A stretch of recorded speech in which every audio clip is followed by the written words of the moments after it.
Good morning to all of you. Today we have to solve some another questions related to the topic exercise 2.2.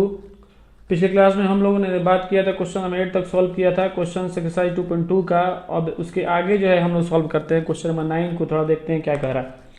Question number 9 बोला है the ages of Rahul and Haroon are in the ratio of 5:7। बोला है राहुल और हारून का जो edges का ratio है वो 5:7 दिया हुआ है। 4 years लेटर यानी कि 4 साल बाद, है ना, अभी से 4 साल बाद, अभी उसका रेशियो, एज का रेशियो 5:7 दिया हुआ है और अभी से 4 साल बाद 4 years later the sum of their ages will be 56 years।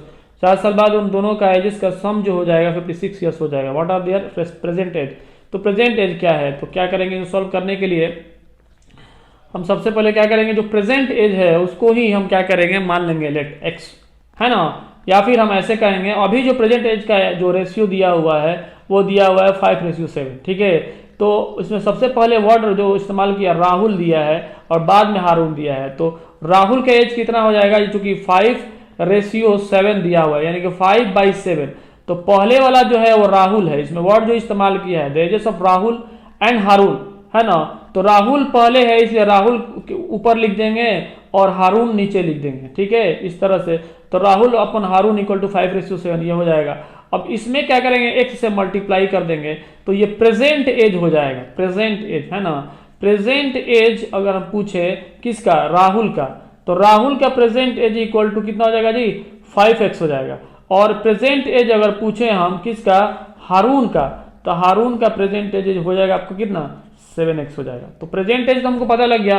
अब आगे कह रहा है कि 4 years लेटर यानी अभी का प्रेजेंट एज, तो ये हो गया 4 साल बाद, तो 4 साल बाद यानी कि 4 years लेटर, लेटर का मतलब हो गया कि बाद में, यानी कि 4 साल बाद अगर पूछे कि राहुल का एज कितना रहेगा, तो राहुल का एज कितना हो जाएगा ये 4 साल बाद, 5x तो अभी है उसमें 4 जुट जाएगा। ठीक है, और उसी तरह 4 years लेटर अगर आप पूछे हारून का एज कितना रहा, तो कहिए हारून का एज इक्वल टू में 7x तो अभी है 4 साल, इसमें जुट जाएगा, 4 जुट जाएगा। तो ये रहा 4 साल बाद दोनों का एज। क्वेश्चन के अकॉर्डिंग क्या कह रहा है, बोल रहा है कि 4 years later the sum of their ages, यानी 4 साल बाद दोनों का एज का सम, यानी कि इसका और इसका सम, 4 साल बाद वाला एज, यानी कि 5x प्लस में 4 और प्लस में 7x प्लस में 4, यानी 5x प्लस में 4 ये हो गया राहुल का एज, और ये कितना हो जाएगा जी हारून का एज। इन दोनों का जो सम है वो बता रहा है कितना, 56। तो क्वेश्चन के अकॉर्डिंग तो ये हो गया, यानी अकॉर्डिंग टू क्वेश्चन ये हमने काम कर लिया। बोला what are their present age, तो प्रेजेंट एज निकालना है, यहाँ से x निकाल लेंगे और x जो है हम डाल देंगे यहाँ पर, मल्टीप्लाई करेंगे 5 से, तो राहुल का निकल जाएगा, उसी तरह हारून का निकल जाएगा। तो हम उम्मीद करते हैं इसके बाद आप बना सकते हैं। देखिए आगे हम सब करते हैं, 5x प्लस 7 7 5 12x हो जाएगा, प्लस में 4 4 8 हो जाएगा, ये 56 हो जाएगा। ये 12x इक्वल टू क्या हो जाएगा, ये 56 - 8 हो जाएगा, हो जाएगा क्या, 56 - 8 हो जाएगा। अब क्या करेंगे, 12x इक्वल टू में ये 16 में से 8 गया 8 और यहाँ बचा 4, ये 48 हो गया, और x इक्वल टू कितना हो गया, ये 48 डिवाइडेड बाई 12, 12 चुके 48, यानी x इक्वल टू कितना आया, 4 आया। तो पता क्या चला, अगर हम पूछे आपसे कि भाई आप बताइए राहुल का प्रेजेंट एज कितना होता है, प्रेजेंट एज ऑफ राहुल, तो बोलिएगा 5 इंटू में x, यही ना है जी 5x, यानी कि 5 इंटू में x के जब 4 डालेंगे तो कितना हो जाएगा 20। ठीक है, उसी तरह प्रेजेंट एज ऑफ हारून, हारून का प्रेजेंट एज कितना है, तो आप बोलिएगा कि सर 7x है, तो 7 में हम x यानी 4 से मल्टीप्लाई करेंगे तो आ जाएगा 28। तो ये रहा हमारा present age of Haroon, present age of क्या चीज, राहुल। ठीक है, ये 20x, ठीक है 20 यानी 28 और 20 और 28, और इन दोनों का जो है आप रेशियो आप करके चेक कर सकते हैं, है ना, 20 ऊपर है राहुल वाला और नीचे में 28, तो 20 बटा में 28 आप कीजिएगा तो 4 5 में 20, 4 7 में 28, 5 बटा में 7 के रेशियो आ रहा है क्या। खैर हमको रेशियो चेक करने की जरूरत नहीं है, इतना काफी, इतना बना लीजिएगा, ये इतना सही है। ठीक है, क्वेश्चन नंबर 10 को देखते हैं। क्वेश्चन नंबर 10 क्या कहता है, क्वेश्चन नंबर 10 को थोड़ा लिखते हैं, क्या क्वेश्चन 10 कहता है। क्वेश्चन 10 कह रहा है कि the number of boys and girls, ठीक है, क्वेश्चन हमको लिखना पड़ता है। क्वेश्चन नंबर 10, क्वेश्चन नंबर 10 क्या है थोड़ा देख लिया जाए। क्वेश्चन नंबर 10 कह रहा है कि the number of boys and girls, आपके पास बुक है तो आपको लिखने की जरूरत नहीं है क्वेश्चन को, ठीक है, हम लिख दे रहे हैं उनके लिए जिसके पास बुक हो सकता है हो ना हो, है ना। Boys and girls in a class are in the ratio 7:5 है ना, the number of boys is 8 more than the number of girls, the number of girls। Question कह रहा है कि what is the total class strength, है ना। बोल रहा है कि the number of boys and girls in the class are in the ratio of 7:5। the number of boys and girls in the class are in the ratio 7:5, यानी कि boys और girls का जो रेशियो है वो 7:5 है। The number of boys is 8 more than the number of girls, यानी कि जो द नंबर ऑफ बॉयज है वो 8 ज्यादा है गर्ल्स के मुकाबले, द नंबर ऑफ बॉयज 8 ज्यादा है। तो question what are the total class strength, total class में कितने बच्चे मौजूद हैं। देखा जाए इसको सोल्यूशन थोड़ा देखा जाए क्या कह रहा है। The number of boys and girls in class और इन द रेशियो 7:5, यानी कि नंबर ऑफ बॉयज का पहले वर्ड इस्तेमाल किया है तो नंबर ऑफ बॉयज ऊपर हो जाएगा, है ना, नंबर ऑफ बॉयज ऊपर हो जाएगा एंड नंबर ऑफ गर्ल्स, है ना, नंबर ऑफ गर्ल्स जो हो जाएगा नीचे हो जाएगा। उसका रेशियो दिया हुआ है जी 7:5, है ना। इसको हम x से मल्टीप्लाई कर देंगे, हम रेशियो वाला में यही हम ट्रिक इस्तेमाल करते हैं, ठीक है। x से मल्टीप्लाई कर देंगे तो नंबर ऑफ बॉयज हमारा कितना निकल के आ जाएगा, number of boys equal to में 7x हो जाएगा और number of girls equal to में कितना हो जाएगा जी, number of girls equal to में 5x हो जाएगा। ये किसका नंबर हो जाएगा, बॉयज का, और ये कितना हो जाएगा, गर्ल्स का, ठीक है। तो नंबर ये इस तरह से हो गया, the number of boys is 8 more than the number of girls, यानी कि जो नंबर ऑफ बॉयज है वो 8 ज्यादा है गर्ल्स के। तो अकॉर्डिंग टू क्वेश्चन हम क्या कहेंगे, अकॉर्डिंग टू क्वेश्चन कहेंगे the number of boys equal to में, यानी 7x जो है वो 7x इक्वल टू में 5x कब होगा, जब 8 इसमें जोड़ देंगे, गर्ल्स वाले में 8 जोड़ देंगे। क्वेश्चन कह रहा है the number of boys 8 more than the number of girls, यानी कि बॉयज का जो नंबर है ये 7x ये ज्यादा है, 8 से ज्यादा है, यानी कि गर्ल्स के मुकाबले ये 8 ज्यादा है। तो दोनों को हमको इक्वल कब करेंगे, जब गर्ल्स में भी 8 जोड़ देंगे, क्योंकि ऑलरेडी ये जो बॉयज वाला है 8 ज्यादा है, बॉयज वाला ऑलरेडी 8 ज्यादा है, तो इसमें 8 हम जोड़ेंगे गर्ल्स वाले में ताकि दोनों को बराबर कर सकें। इसमें अगर 8 जोड़ेंगे तो और ज्यादा 8 बड़ा हो जाएगा, ये तो खुद ऑलरेडी 8 बड़ा है, तो 8 ज्यादा होने की वजह से इसमें 8 ना जोड़ करके हम अपोजिट वाले में जोड़ते हैं ताकि दोनों को बराबर कर सके। ये अकॉर्डिंग टू क्वेश्चन हो गया। तो 7x minus 5x equal to में 8 हो जाएगा। अब तो आगे सॉल्व कर सकते हैं। ये बचा हमारे पास 2x इक्वल टू में 8, ये कैंसिल हो जाएगा 4x इक्वल टू कितना आ गया 4। तो x का वैल्यू जब हम पुट करेंगे तो हमारे पास आ जाएगा नंबर ऑफ बॉयज, बॉयज का नंबर कितना हुआ जी 7 इंटू में x, यानी कि 7 इंटू में x के जगह पर क्या रखेंगे 4, यानी कि 28, ठीक है। उसी तरह नंबर ऑफ अगर हम गर्ल्स का है तो number of girls equal to कितना हो जाएगा, ये 5x है, तो x के जगह पर जो आया है 5 इंटू में 4 कर देंगे, ये आ जाएगा 20, ठीक है। आप चेक कर सकते हैं इसका आंसर हम भी चेक कर लेते हैं। आप भी जो है बनाने के बाद से इसका आंसर जरूर चेक कर लीजिएगा, जिससे कि आपके अंदर कॉन्फिडेंस डेवलप करेगा।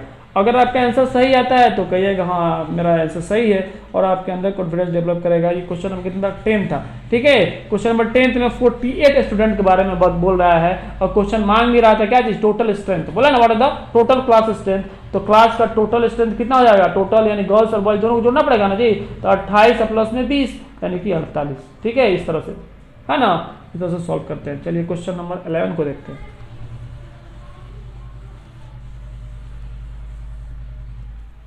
क्वेश्चन नंबर 11 बोल रहा है कि बैचुंग्स फादर इज 26 ईयर्स। इसको लिखते हैं,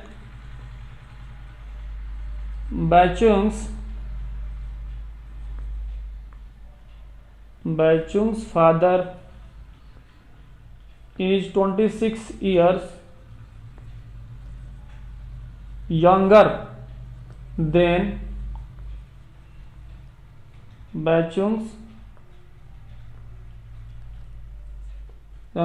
Bachung's grandfather, ठीक है। grandfather and 29 years older than Bachung. The sum of the ages of all the 3 is 135 years. ठीक है, तो बोल रहा है कि what is the age of each one of them. Question ये कह रहा है कि Bhaichung's father is 26 years younger than Bhaichung's grandfather, यानी कि बैचुंग्स कोई लड़का है, उसका जो फादर का एज है वो 26 साल यंगर मतलब छोटा देन बैचुंग्स ग्रैंडफादर, यानी बैचुंग्स का जो पिता का जो एज है वो बैचुंग्स के दादा के एज से 26 साल छोटा है। किसका एज? बैचुंग्स के फादर, पिता का एज जो है 26 साल छोटा है बैचुंग्स के ग्रैंडफादर का, एंड 29 ईयर्स ओल्डर देन बैचुंग्स, और बैचुंग्स के जो फादर है वो 26 साल ओल्डर हैं जी। ठीक है, ओल्डर मतलब क्या होता है जी? ओल्डर मतलब बड़ा है ना, वो बड़ा है कितना 29 साल बड़े हैं उसके पिता बैचुंग्स से, और 26 साल छोटे हैं उसके दादा से। बैचुंग्स के पिता के बारे में बात हो रहा है। बैचुंग्स के पिता जो है वो 26 साल छोटा है बैचुंग्स के दादा से, है ना, यानी कि बैचुंग्स के पिता जो है वो अपने पिता से, यानी बैचुंग्स के दादा से 26 साल क्या है भाई छोटे हैं, लेकिन बैचुंग्स से खुद जो है बैचुंग्स के पिता 29 साल जो है क्या है जी बड़े हैं देन बैचुंग्स। तो बोला है कि the sum of the ages, और तीनों का सम 135 साल दिया हुआ है। What is the age of each one of them, तो हर एक का एज कितना होगा, इसको थोड़ा देखा जाए। सोल्यूशन के अगर चलते हैं हम कहेंगे कि यहाँ पर वर्ड जो इस्तेमाल हो रहा है बैचुंग्स, तो हम मान लेते हैं कि बैचुंग्स का एज कितना है एक्स है। अगर बैचुंग्स का एज एक्स मानेंगे, अगर कहेंगे let the Bhaichung's age equal to x, अगर बैचुंग्स का एज एक्स है और बैचुंग्स के एज से 29 साल बड़े हैं उनके पिता, क्वेश्चन बोला है, and 29 years older than Baichung से वो 29 साल बड़े हैं, कौन? उसके पिता। तो बैचुंग का अगर हम पिता के बारे में पूछे, बैचुंग्स फादर एज, अगर बैचुंग्स का फादर एज कितना हो जाएगा, तो बैचुंग्स का एज एक्स है और उसमें 29 हमको जोड़ना पड़ेगा, तो बैचुंग्स के पिता कह जाएगा। ये बात समझ में आया। और बोल रहा है कि बैचुंग्स का जो ग्रैंडफादर का एज है, ग्रैंडफादर का एज कितना होगा हमको पता नहीं है, लेकिन इतना जरूर पता है कि बैचुंग के जो पिता है ना वो 26 साल अपने पिता से, यानी बैचुंग से दादा से छोटे हैं। इसका मतलब ये हुआ कि बैचुंग के जो बैचुंग के पिता के जो पिता हैं, यानी बैचुंग के जो दादा हैं, है ना, वो बैचुंग के पिता से 26 साल बड़े हैं। इसका इनडायरेक्ट मतलब तो यही ना हुआ जी। क्वेश्चन ये कह रहा है कि बैचुंग्स के जो पिता हैं वो 26 साल अपने पिता से छोटे हैं, है ना। बैचुंग्स के जो पिता हैं, बैचुंग्स के जो फादर हैं, वो बैचुंग्स के दादा से 26 साल छोटे हैं। तो इसका मतलब ये हुआ कि उसके दादा 26 साल बड़े होंगे बैचुंग्स के पिता से। तो हम कहेंगे कि बैचुंग्स का जो ग्रैंडफादर है उनका एज कितना हो जाएगा, वो अपने बेटे से 26 साल बड़े हैं। वो क्वेश्चन कह रहा है कि उनका बेटा 26 साल छोटा है, लेकिन इनडायरेक्ट ये मतलब हुआ कि वो जो बैचुंग्स के ग्रैंडफादर का जो एज है वो 26 साल उसके पिता से बड़े हैं, है ना, बैचुंग्स के पिता से बड़े हैं। तो बैचुंग्स के पिता का एज तो यहां पर है और इसमें 26 साल जोड़ देंगे तो बैचुंग्स के ग्रैंडफादर का एज हमको मिल जाएगा। यानी x + 29 तो है बैचुंग्स के पिता का एज, और इसमें 26 साल अगर ऐड कर देंगे तो हमको बैचुंग्स के ग्रैंडफादर का एज मिल जाएगा। x प्लस ये कितना हो जाएगा, 9 × 6 = 15, हाथ में 1 2 2 4 1 5 55। तो ये हमारे पास आ गया है बैचुंग्स का एज, बैचुंग्स के फादर का एज और बैचुंग्स के दादा का एज, ये तीनों आ गया। अब अकॉर्डिंग टू अब क्वेश्चन पे चलेंगे। क्वेश्चन के हिसाब से क्वेश्चन कर रहा है कि the sum of the ages of all three, इन तीनों का सम 135 है। तो कहेंगे यानी कि x + 29, ठीक है, प्लस x प्लस कितना 55 इक्वल टू कितना 135, यही ना है भाई। तो ये x 3 तो x है, तो ये 3x प्लस इन दोनों को जोड़ेंगे तो 9 × 5 = 14, हाथ में 1 2 5 7 1 8, है ना, यही ना होगा जी। 9 × 5 = 14, हाथ में 1 5 2 7 और 1 8, 84 इक्वल टू में 135, 3x इक्वल टू में 135 माइनस 84। तो ये 5 में 4 गया 1, 13 में से 8 गया 8 5 13, है ना। तो 13 में से 8 गया कितना हो गया जी 5 बचा, है ना। तो ये 3x इक्वल टू कितना हो गया 51 डिवाइडेड बाई 3, 17 × 3 = 51, ठीक है भाई। x इक्वल टू आ गया कितना, x इक्वल टू आ गया 17। पता क्या चला, जो बैचुंग्स का एज कितना है, क्वेश्चन में बैचुंग्स के सबका अलग अलग एज मांगा है, तो बैचुंग्स का एज कितना हो जाएगा जी 17 साल हो जाए, 17 ईयर्स, है ना, एक्स है ना, है बैचुंग्स का एज। और बैचुंग्स का अगर हम पूछे बैचुंग्स के फादर का एज कितना हो जाएगा, तो बैचुंग्स का फादर का एज हो जाएगा हमारे पास x + 29 है ना, यही ना है। तो क्या करेंगे, x तो 17 ऑलरेडी है ही, उसमें 29 जोड़ देंगे, 9 7 16, 6 हाथ में 1 है ना, 2 3 2 और 1 3 1 4 46 साल हो जाएगा। क्या चीज, बैचुंग्स के फादर का एज। और बैचुंग्स के ग्रैंड फादर का एज कितना हो जाएगा भाई, तो ये हो जाएगा x + 55, x कितना है, x ऑलरेडी 17 है, और प्लस में होगा 55 करेंगे तो 7 5 12 के 2 हाथ में 1 5 1 6 और 1 7 72 साल। तो ये बात रहा, ठीक है। इस तरह से इसको बनाते हैं। सबसे पहले क्वेश्चन को पकड़ना होता है, क्वेश्चन पकड़ में आ गया यहां तक तो बाकी ये काम तो बहुत आसान है। क्वेश्चन नंबर 11 कंप्लीट है। देखते हैं आज कितना क्वेश्चन हो पाता है। क्वेश्चन नंबर 12 के पास चलते हैं। क्वेश्चन नंबर 12 क्या कह रहा है, बोला है कि 15 years from now. Question number 12 बोला है कि 15 years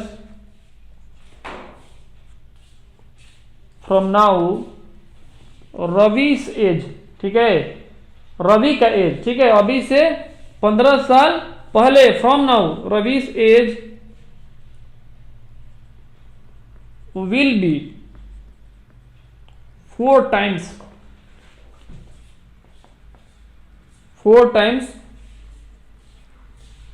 his present age. What is Ravi's present age, ठीक है। बोला 15 ईयर्स फ्रॉम नाउ, अभी से 15 साल पहले की बात कर रहा है। फिर आगे पढ़ते क्वेश्चन क्या कर रहा है, 15 years from now, 15 years from now Ravi's age will be 4 times his present age, है ना। तो what is Ravi's age, question कह रहा है, बोल रहा है कि 15 years from now Ravi's age will be 4 times the present age. यहाँ पर वर्ड जो इस्तेमाल किया विल बी के बारे में इस्तेमाल किया। विल बी मतलब होगा, होगा मतलब क्या, वो फ्यूचर में होने वाला है, यानी कि प्लस करेंगे, अभी से पहले के बारे में बात नहीं, अभी से बाद के बारे में बात होगा। विल बी, रवि का एज जो है वो अभी से 15 साल बाद के बारे में बात हो रहा है। विल बी मतलब होगा, फ्यूचर में वो होगा। तो अभी का एज कितना है, मान लेते हैं एक्स है, तो 15 साल बाद उसका एज कितना हो जाएगा, एक्स + 15 हो जाएगा, ठीक है। उसके बाद बोला है कि 4 times हिज प्रेजेंट एज। अगर हम सोल्यूशन देखते हैं, अगर बोले कि लेट रवी's प्रेजेंट एज, अगर प्रेजेंट एज अगर मान लें एक्स है तो 15 साल बाद, है ना, 15 ईयर्स लेटर अगर हम बोलेंगे, क्योंकि लेटर इसमें वर्ड इस्तेमाल क्यों करेंगे, क्योंकि विल भी यहां पर वर्ड इस्तेमाल किया है कि 15 साल बाद होगा, ठीक है। तो 15 ईयर्स लेटर रवि का एज कितना हो जाएगा जी, तो रवि का एज x + 15 हो जाएगा। हो गया, इतना बात समझ में आ गया। अब बोल रहा है कि क्वेश्चन के हिसाब से, अकॉर्डिंग टू क्वेश्चन क्या कह रहा है कि 15 years from now Ravi's age will be 4 times his present age, यानी कि 15 साल बाद, यानी x + 15 ये जो है ना अभी का 4 गुना रहेगा। अगर दोनों को इक्वल करेंगे तो किसमें 4 से मल्टीप्लाई करेंगे, इसमें के इसमें, ये खुद 4 गुना है, 15 साल बाद उसका एज बढ़ जाएगा 4 गुना, तो ये खुद 4 गुना है, इसलिए 4 से मल्टीप्लाई इसमें करेंगे ताकि दोनों को हम इक्वल कर सके। ये रहा x + 15, है ना जी, x + 15, 15 साल बाद बोला ना, x + 15 इक्वल टू में ये हो जाएगा 4x, है ना। अगर हम कहें कि ये 4x इधर, इसको 15 को यही आने देते हैं, इसको इधर लेके आते हैं, तो ये 4x - x हो जाएगा। ये 4x यहीं पर है, x इधर है, माइनस होकर 15 यही रखें, तो 15 = कितना हो गया, 3x। अगर x = देखें तो 15 / 3, 3 5 = 15, x का वैल्यू हमारे कितना आया, 5 आया जी, x को कितना आया जी, 5 आया। तो रवि का प्रेजेंट एज कितना हो गया, वो 5 है, 5 साल है। क्वेश्चन क्या, what is the Ravi's present age, 5 साल, x = कितना हो गया, 5 ईयर्स। आंसर आ चुका है, ठीक है। चेक कर लेते थोड़ा आंसर को हम। क्वेश्चन नंबर 12, क्वेश्चन नंबर 12 जो है एक्सरसाइज 2.2, क्वेश्चन नंबर 12 5 साल, ठीक है। ऐसे इसको बनाते हैं। चलिए अगला क्वेश्चन देखते हैं, क्वेश्चन नंबर 13। समझ में आया ना जी, ये कैसे कैसे पकड़ा गया, ठीक है। आगे चलते हैं, क्वेश्चन नंबर 13। क्वेश्चन नंबर 30 में क्या कह रहा है, क्वेश्चन नंबर 30 में कह रहा है कि a rational number in such that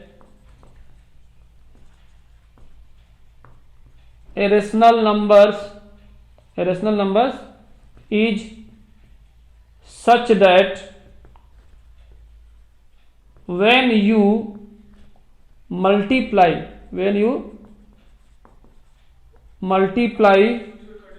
it by 5/2 and add 2/3 to the product, you get -7/12. What is the number? Question बोला है कि rational number in such that when you multiply by 5/2, rational number is such that when you multiply by 5/2 and add 2/3 to the product you get -7/12. What is the number? देखो भाई, जो question कह रहा है उसी हिसाब से हम काम करेंगे. क्वेश्चन कह रहा है कि एक रेशनल नंबर है, ठीक है. वो रेशनल नंबर इस तरह से है कि जब उस रेशनल नंबर में हम 5/2 से मल्टीप्लाई कर रहे हैं और मल्टीप्लाई करने के बाद से and 2/3 and add 2/3 to the product, और जो प्रोडक्ट बन रहा है मल्टीप्लाई करने के बाद से उसमें अगर 2/3 से अगर हम क्या कर दे रहे हैं, अगर उसमें 2/3 प्रोडक्ट में 2/3 से जोड़ देते हैं तो हमको -7/12 मिला. What is the number? तो नंबर क्या होगा? तो क्या करेंगे कि वो जो रेशनल नंबर है उसको x मान लेंगे, ठीक है. कहेंगे let the rational number equal to x. ये एक रेशनल नंबर है, x/1 है ना जी. तो मान लीजिए एक रेशनल नंबर है, तो बोल रहा है कि एक रेशनल नंबर इस तरह से है कि जब उसको 5/2 से मल्टीप्लाई कर रहे हैं, अकॉर्डिंग टू क्वेश्चन इस x में 5/2 से मल्टीप्लाई कर रहे हैं और जो आ रहा है रिजल्ट उसमें हम 2/3 जोड़ दे रहे हैं, ऐड 2/3 टू द प्रोडक्ट, तो हमको क्या मिल रहा है? -7/12 मिल रहा है. क्वेश्चन का यू गेट -7/12. और इधर नंबर, तो नंबर क्या है, कुछ करना क्या है, ये 5x/2 हो जाएगा ना जी. 5x/2 प्लस 2/3 इक्वल टू -7 कितना 12. तो क्या करेंगे, ये 5x/2 इक्वल टू में -7/12 है ना, ये वाला, और इसको उठा के इधर फेंकेंगे तो 2/3 हो जाएगा, ठीक है. ये 5x/2 इक्वल टू में 3 और 12 का एलसीएम आप कीजिएगा तो 12 आएगा. आप करके चेक कर लीजिएगा, ये 12. अब ये 12 से -7 इस तरह हो जाएगा, माइनस ये 3 से 12 4 में जाएगा, 4 बार में 4 से 2 से इंटू करते 8 आएगा, है ना. तो ये हो जाएगा 8, है ना. और इसको आगे अगर हम बढ़ाते हैं तो ये है आपको 5x/2 इक्वल टू में ये कितना हो जाएगा, -15/12, ठीक है. अगर हम कहें कि 5x इक्वल टू में तो कहिएगा -15 इंटू में 2, ये उतर जाएगा और नीचे में 12 रहेगा, ठीक है. ये देखा जाए 3 5 जा 15, 3 4 जा 12, ठीक है. और 2 2 जा 4. अब ये देखिए 5x इक्वल टू क्या बना, -5/2 बन गया जी, ठीक है. ये कितना बना, ऊपर में कुछ भी नहीं बचा है, -5 बचा है, नीचे में 2 बचा है. अगर हम कहें यहाँ से x इक्वल टू कितना बना तो कहिएगा -5/2 और इंटू में ये आ गया 5, ये 5 से 5 खत्म हो गया, x इक्वल टू -1/2. हमारा x का वैल्यू क्या है जी, -1/2. और यही हमारा आंसर है. जो रेशनल नंबर x था वो -1/2 था. हम थोड़ा आंसर चेक कर लेते हैं. Exercise 2.2 question number 13, question number 30 -1/2, ठीक है. ऐसे ही सॉल्व करते हैं, ठीक है. आगे हम चलते हैं अगला क्वेश्चन, क्वेश्चन नंबर कितना 14 की तरफ चलते हैं, ठीक है. क्वेश्चन नंबर 14 क्या कहता है, क्वेश्चन नंबर 14 क्या कहता है, इसको देख लिया जाए. क्वेश्चन नंबर 14 को लिखते हैं. कह रहा है कि Lakshmi is a cashier. Lakshmi कौन है जी, एक कैशियर है, ठीक है. इस क्वेश्चन को हम कर लेते हैं, ठीक है. बोल रहा है कि Lakshmi is a cashier. Lakshmi क्या है, एक कैशियर है बैंक में, इन ए बैंक फुल स्टॉप. बोल रहा है कि सी हैज करेंसी, ठीक है. सी हैज करेंसी नोट्स. उसके पास जो है करेंसी का नोट्स है ऑफ डिनोमिनेशन, ठीक है. Denomination, C has a currency of no denomination. बोला है कि 100 रुपीस का नोट है उसके पास, 50 रुपये का नोट है और 10 रुपये का नोट है रेस्पेक्टिवली, है ना। इस तरह से उसके पास नोट है, ठीक है। The ratio of the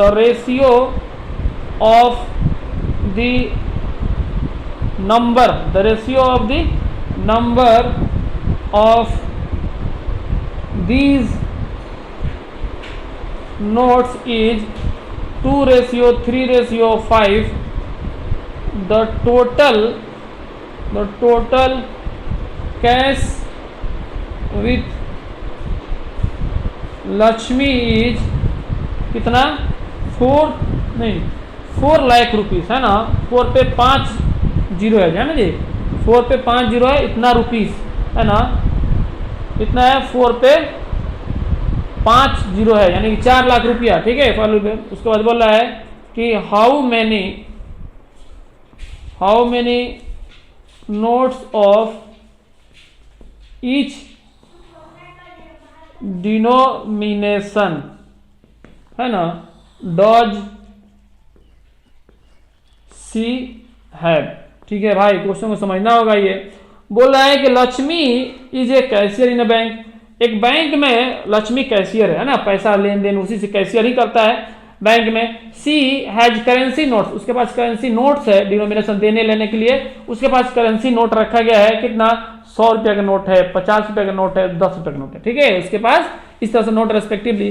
the ratio of the number of this notes are 2:3:5, और जो नोट्स का नंबर है वो इस रेशियो में रखा गया है। तो total cash with Lakshmi is 4 lakh rupees, और टोटल कैश उसके पास कितना मौजूद है जी 4 लाख रुपया है। तो how many notes each denomination does each have, तो बोला कितना जो है उसके पास नोट होगा, हर एक का कितना नोट होगा। 100 रुपया कितना नोट है, 50 रुपया कितना नोट है, 10 रुपया कितना नोट है, उसका नंबर का रेशियो दिया हुआ।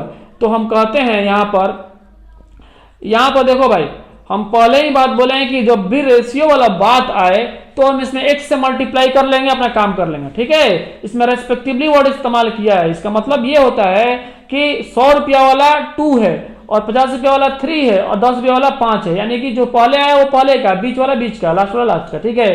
तो कहेंगे let 100 rupees, let number of 100 rupees note equal to में 2x हो जाएगा भाई, ठीक है।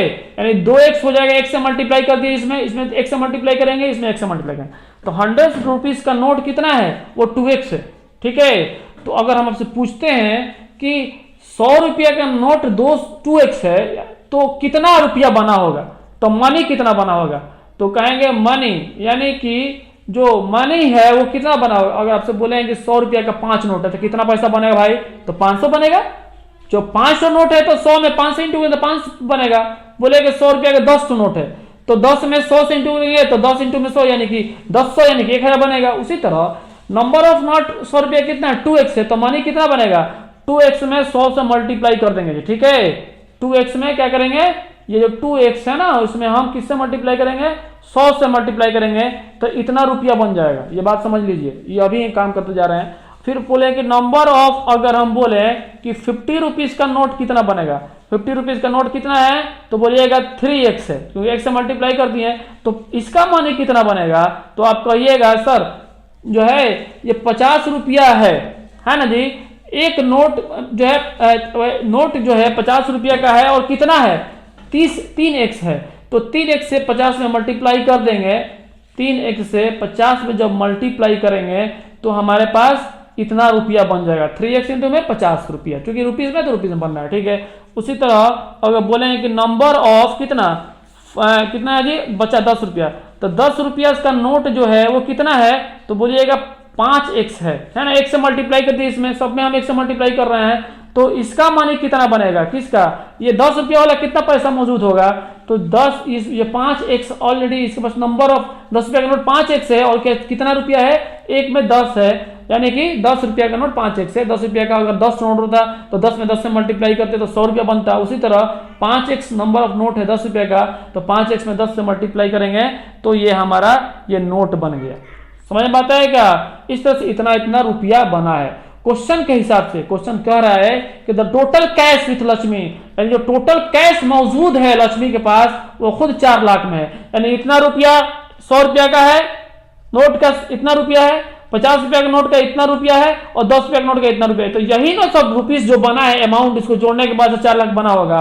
तो कहेंगे अकॉर्डिंग टू क्वेश्चन के हिसाब से क्या करेंगे, ये 2x में अगर हम 100 से मल्टीप्लाई करेंगे तो कितना बनेगा भाई, 200x। कितना बनेगा, 200x। तो 2x में हम 100 से मल्टीप्लाई कर करके प्लस कर दे रहे हैं। उसके बाद से 3x में अगर हम 50 से मल्टीप्लाई कर करके, उसी तरह 5x में अगर हम 10 से मल्टीप्लाई कर करके कर रहे हैं, कितना बनेगा, ये 4 लाख रुपया बनेगा। ठीक है, 4 पे 5 जीरो, ये इतना रुपया ये बनेगा और ये सब रुपीस में है ऑलरेडी। तो अगर हम बोले कि इसको करेंगे तो कितना हो जाएगा, 200x, 100 में 2 से मल्टीप्लाई 200x प्लस 3 में 5 से इंटू कितना होगा 15, 150x। ठीक है, ये कितना हो जाएगा 50x होएगा ना जी, ये 150x हो जाएगा, ये 200x हो जाएगा, ये 50x हो जाएगा। इक्वल टू में ये कितना हो जाएगा 4 लाख, 4 पे 5 जीरो। देखा जाए ये 150, ये 50, 200, ये खुद 200 है तो 400x कितना बना जी, 400x इक्वल टू में कितना 4 लाख, यानी कि 4 पे 5 जीरो। ये 2 जीरो से ये 2 जीरो तो खत्म ही हो गया है ना। अगर ऐसे नहीं आ रहा है तो इसको नीचे भेज दीजिए, फिर आगे बात होगी, है ना। x इक्वल टू यहाँ से कितना हो जाएगा, x इक्वल टू 4 पे 5 जीरो और डिवाइडेड बाई में 400, 2 से 2 खत्म हो गया, 4 से इसको खत्म करेंगे तो ये 1 हो जाएगा और 1 पे कितना जीरो बनेगा भाई, तो 3 जीरो। ठीक है, यानी कि x इक्वल टू कितना आया, x इक्वल टू 1000 आया जी। बात समझ में आ रहा है का, x इक्वल कितना बना 1000। तो अगर कोई पूछे आपसे कि 100 रुपया का नोट कितना बना है, कितना है 100 रुपया का अमाउंट है ना, 100 रुपया का नोट कितना है जी, तो x की जगह पर 100 रखेंगे, 1000 रखेंगे, x की जगह पर कितना रखेंगे 1000 रखेंगे। तो 100 रुपया का नोट कितना होगा, नोट का नंबर होगा कितना भाई, तो 2 इंटू में ये 1000 बचेगा कितना 2000 नोट है भाई 100 रुपया का। उसी तरह अगर हम बोले कि 50 रुपया वाला का नोट का नंबर कितना है, तो कहिएगा 50 वाला 3x है, तो 3 में ये 1000 से इंटू करेंगे कितना बनेगा भाई, तो 3000 बनेगा। उसी तरह 10 रुपया वाला का नोट का नंबर कितना है, 10 रुपीस का नोट का नंबर कितना होगा, तो ये 5x है, तो 5 में जब 1000 से इंटू करें तो 5000 बनेगा। आप चेक कर सकते हैं आंसर। ठीक है, 2000, 3000, 5000। ठीक है, आंसर हम मिला लेते हैं। आज के लिए लास्ट क्वेश्चन यही था, इसको हम मिला ले थोड़ा। आंसर कितना दे रहा है, 2.2 क्वेश्चन नंबर 14। हाँ, 2000 नोट्स दिया हुआ है 100 रुपये का। ठीक है, उसके बाद 50 रुपये का 3000 नोट दिया हुआ है। ठीक है, उसके बाद 10 रुपये का 5000 नोट दिया। सही है, सही है। ठीक है, इस तरह से बनाते हैं। आज इतना ही क्वेश्चन बनाते हैं, बचा वो 2 क्वेश्चन है वो नेक्स्ट वीडियो में होगा। उसके बाद से अगला एक्सरसाइज है 2.4, उसको भी देखना है। फिर 2.5 है, उसको वो देखना है। फिर 2.6 भी है, 2.6 है। ठीक है, कोई बात नहीं है। जो क्वेश्चन आपको समझ में नहीं आया है उसको आप कमेंट्स कर करके आप पूछ सकते हैं, है ना, उसको बताया जाएगा। आज के लिए इतना ही। Thank you very much.